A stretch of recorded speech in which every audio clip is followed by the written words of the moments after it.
Lost in 1757 in the eastern Solent Channel lies the wreck of a ship which radically changed the design of warships up to and beyond the Battle of Trafalgar. Maritime archaeologist and current licensee is Dr. Dan Pascoe. Well, I can't quite believe it, but I've been diving protected wreck sites for nearly half my life.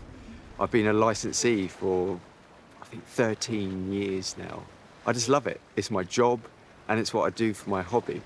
And it's just brilliant. It's taken me all over the UK.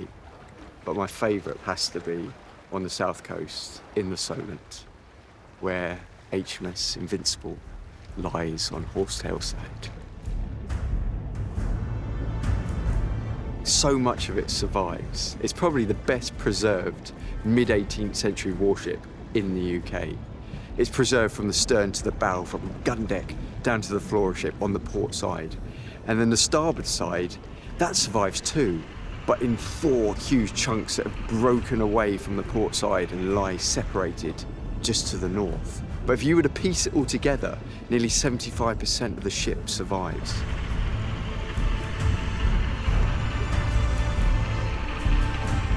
The orlop deck was the most incredible part of the ship. I mean, the orlop deck is where the storerooms are. And on the side of the hull, we had shelves that were just stacked full of artifacts still.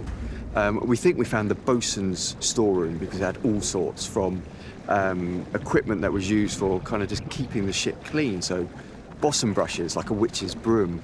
We had wooden staved buckets. We found a wonderful sandglass, possibly a 14-second sandglass, that was used for measuring the ship's speed. Now, the Invincible was one of the fastest ships in the fleet, and she was the only ship to have this 14-second sandglass. No other ship was fast enough. The French developed this new warship, 70-gun warship, in the 1740s. And the British, through Admiral Anson, captured Invincible. And Anson realised this was the future of warship design. It took about 10 years to persuade the Navy to start building ships just like Invincible. And eventually they did. And the 74-gun ship went on to become the backbone of the British Navy and all of the most powerful navies in the world. And by the time of the Battle of Trafalgar in 1805, so nearly 50 years after Invincible was captured, 50% of the ships on all sides were the 74-gun ships. So they really were the workhorse of all of the most powerful navies in the world. The 2 most important people when it comes to the wreck of HMS Invincible is Arthur Mack, the fisherman that found it, and John Bingaman, who Arthur teamed up with to investigate the site and excavate it during the 1980s and early 1990s. When John was celebrating his 60th anniversary of diving, we took him out on the Invincible. And it was just brilliant, swimming around the wreck with John.